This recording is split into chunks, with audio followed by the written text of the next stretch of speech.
we saw Man-Bat too. Most iconic Batman Oh villain. yeah, that's true. We did see that. Brayden, you've seen this I really like that 20 episode times. too. I am vengeance. I am the night. I am Batman. People of Earth, I am Darkseid, Lord of Apocalypse. Service with a smile? I know about all your other major enemies, but you never mentioned him. He was the biggest, wasn't he? Oh, come on, it's Lex Flippin' Luthor. Why should we trust him? What?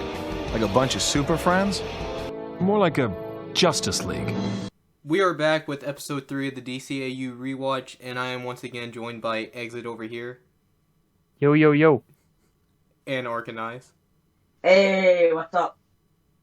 And the 2 episodes for this week is Pretty Poison and the Underdwellers. But first, so Connor didn't actually watch the last week. He accidentally watched a different episode.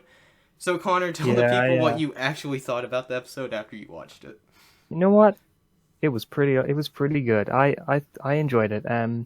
I would give it an A-. Yeah, so definitely different from the D- you gave it. Yeah, just a little bit. I'm glad you actually enjoyed it, because me and Everest were kind of not really negative, but we weren't super positive on it. Yeah. Okay. I just thought it was a fun episode. Yeah. Plus yeah. the Alfred joke about the bath, that got me. Yeah, that's why I like having you here, because like me and Everest have seen the series before, so we kind of base it on later episodes too. But you're just along for the ride, so it's fun having you. I'm just here for the fun.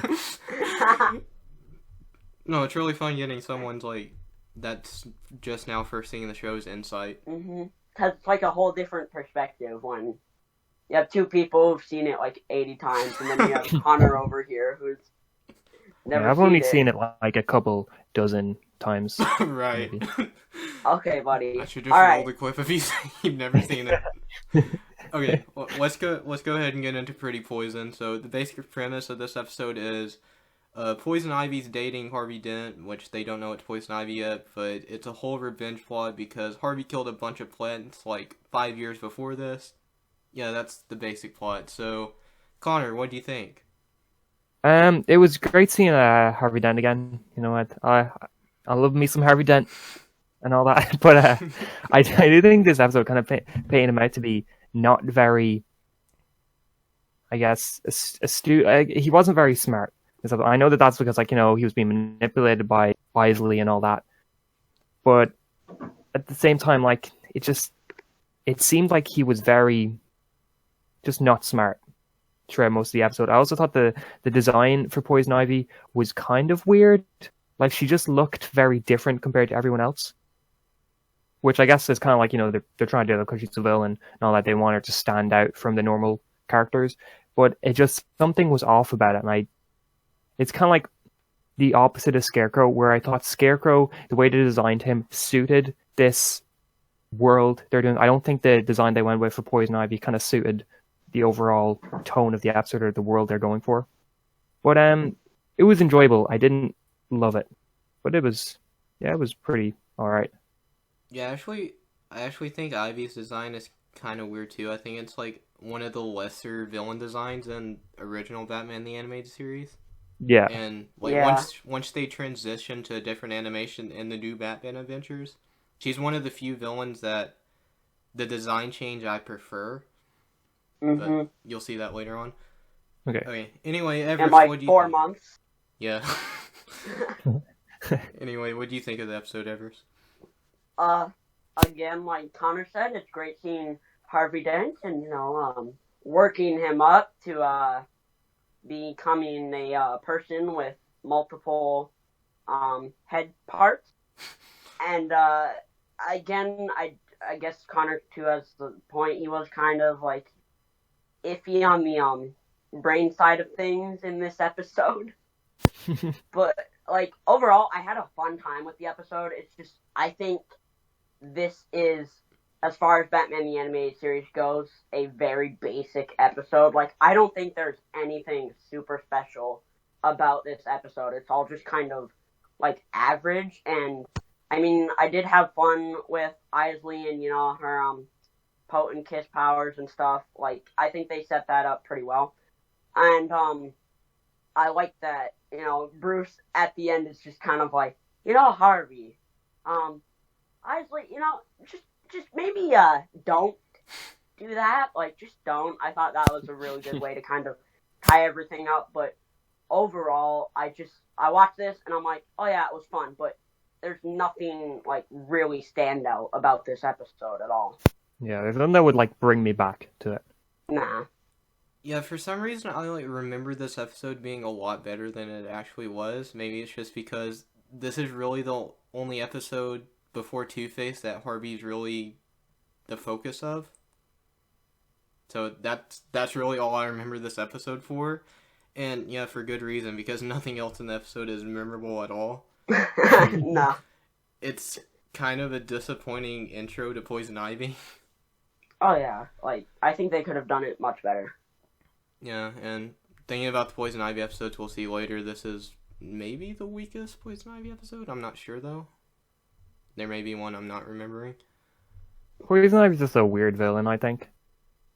There isn't, like... Elaborate on that. What do you mean she's just Bro, a weird 8-year-old... villain? I don't know, there isn't much that I'm like, hey, she's a great villain. Like, Hey, I just 8-year-old don't me like had her a that mad much. crush on Uma Thurman's Poison Ivy, though. I'm not gonna lie. Yeah, I actually think Uma Thurman was, like, the best part of that movie, but that's aside from what we're talking about. I can't really add much to what you guys said, so... Oh yeah, the final showdown between Batman and Poison Ivy is just kind of your standard villain versus hero showdown. Yeah, just Yeah. with more plants. And it's like, she infects Batman with the toxin, right? But, he's Batman, so he resists that shit. Yeah. There's a lot of Batman villains like involved with toxins. hmm Yeah, Ivy, Scarecrow, Joker. Yeah. I did like that, though, when Batman's like, nah, fam, I resist this. Yeah, I really like that shot of when he's tied up with the vines. I don't know why. I just looked visually appealing. Okay, anyway, letter grades. Connor, what would you give it? Like a C+. Okay, I'm gonna go first so Everest can't say I copied him if we give it the same letter grade. I'm gonna give it a C because I don't think it's as good as The Last Laugh. I'd rather rewatch The Last Laugh over this, so Yeah. average.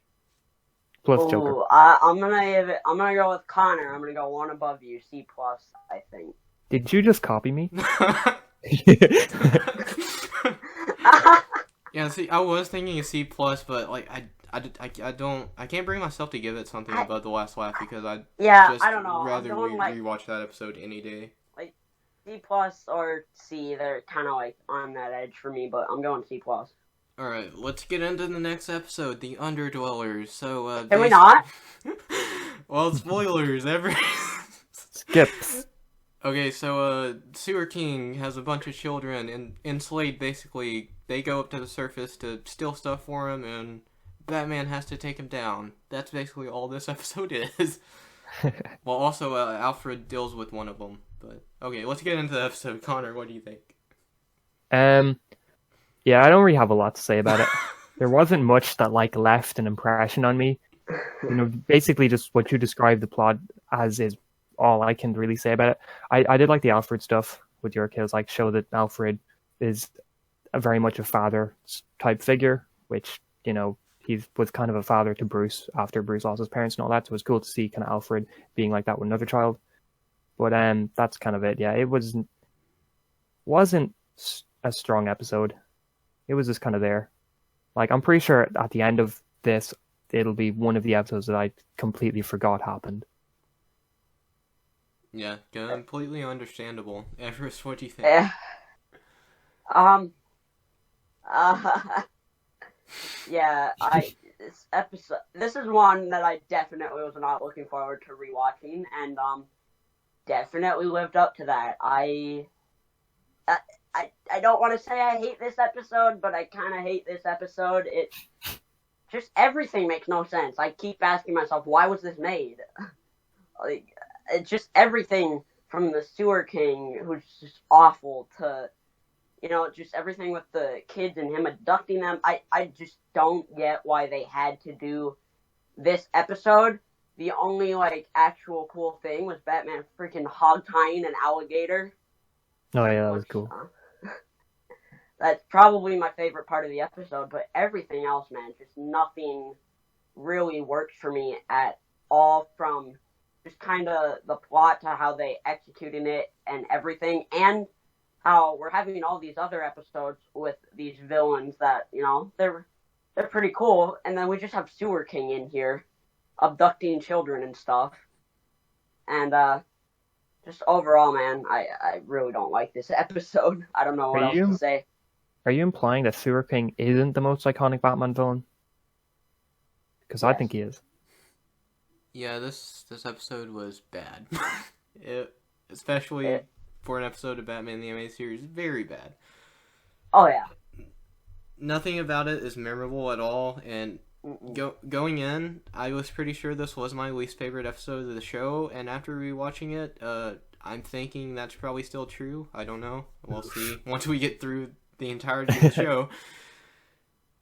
But yeah, what did you guys think of the leprechaun gag? Oh, it was so overused. Yeah, it was never good to begin with. It was overused. It was used so much. But yeah, Batman versus alligators was the best thing. Oh yeah, easily. Something small that happened that I kind of thought was cool, but I mean, the dialogue was awful. When Batman like saves one of the kids and the cop like sees it happening, he's like, "Oh, leprechauns and Batman, this is just a crazy day." I'm like, "Oh, so some cops still don't even know Batman exists?" So like they're still going with that. Yeah, like Robin's around, so you'd think Batman's been around for at least a couple of years. Yeah, I just thought it was interesting because like in the first episode they like made him out to be the vigilante, like no one really knew Batman existed. Could we just like a whole urban legend thing? Like, yeah, you know, I thought they just kind of abandoned it after episode 1, but yeah. Like, I hate to bring up Arrow, but remember in Elseworlds when like Batman's been missing for a while, but he was around for a long time before he went missing. Yet loads of people still think he's just an urban legend and he never existed. Yeah, I was like, that guy must be like new to GCBD or something. Yeah. He's new on the job, man. Give him a break. Well, yeah. So, I have a theory about like why they haven't used that many Batman villains, because the next big Batman villain they're gonna introduce is Two-Face, which is like 4 episodes away, I think. Mm-hmm. And they've only introduced Joker, Scarecrow, and Poison Ivy up to this point. And I mean they've teased Two-Face with Harvey, but I feel like they were really trying to find their footing before they actually introduced a bunch of the rogues, which is why a lot of these early episodes are just okay and don't really introduce a lot of his rogues gallery. Yeah. Which I actually think is really smart on their part. We saw Man-Bat too. Most iconic Batman villain. Oh yeah, that's true. We did see Man-Bat. Brayden, you've seen this I really like that episode times. Too. Fake Man-Bat fan. Well, he doesn't really show up that much more, so... You see Joker... What? Yeah, he doesn't. Oh, no. You see Joker, Scarecrow, and Ivy, like, quite a bit more, so that's why I remembered them. Doesn't Man-Bat have, like, one more episode? Yeah, I won't spoil it for Connor. Is it as amazing as I hope it is? Sure. Oh, yeah. You can believe what you want, I don't want to Connor. spoil it for anyone. Man-Bat fans represent. Anyway, we gotta give letter grades for the Underdwellers. Connor, what would you I give would it? give it... And now I know I already overused this letter grade with that last laugh, but I mean it with this one. D-. D-? Yeah. I completely agree. D-. D- squad boys. Let's Oh, go. yeah. Like, I just can't give an episode of the show an F, but like this would probably be an F if there was an F episode. But I'm not gonna give it an F. Yeah, it's Batman the Animated Series. You can't give it an F. It's like... Can I change my grade to an F? No. Oh. See, there is Okay, no too F sexy. in the entire title of Batman the Animated Series. That's a sign right there. That's true. That's a promise. I don't know why that changed mine, but it did. I mean, I'm pretty sure there's not any C's or D or C's either, but you know, there's a D, so we go to D. Yeah. And there's an A, so we start at A. And yeah, there's a B. You know what? They misspelled series. Series is actually supposed to start with a C. Oh, okay. Yeah, makes sense. Okay, anyway. Next 2 episodes of the show, POV and The Forgotten. Can't wait. Yeah. 2 episodes I haven't rewatched way too much. I can tell you I've watched them more than the Underdwellers, though. Yeah. I seen them. Like, I actually remember... Well, I remember the Underdwellers, too, but I remember these I've episodes seen them a few pretty times. well. So, it'll be interesting to rewatch, though. Yeah, I don't remember them as well as a lot of episodes of the show, but... Excited to rewatch them. Me Alright, too. so we'll see you next week with those 2 episodes, or hopefully less than a week.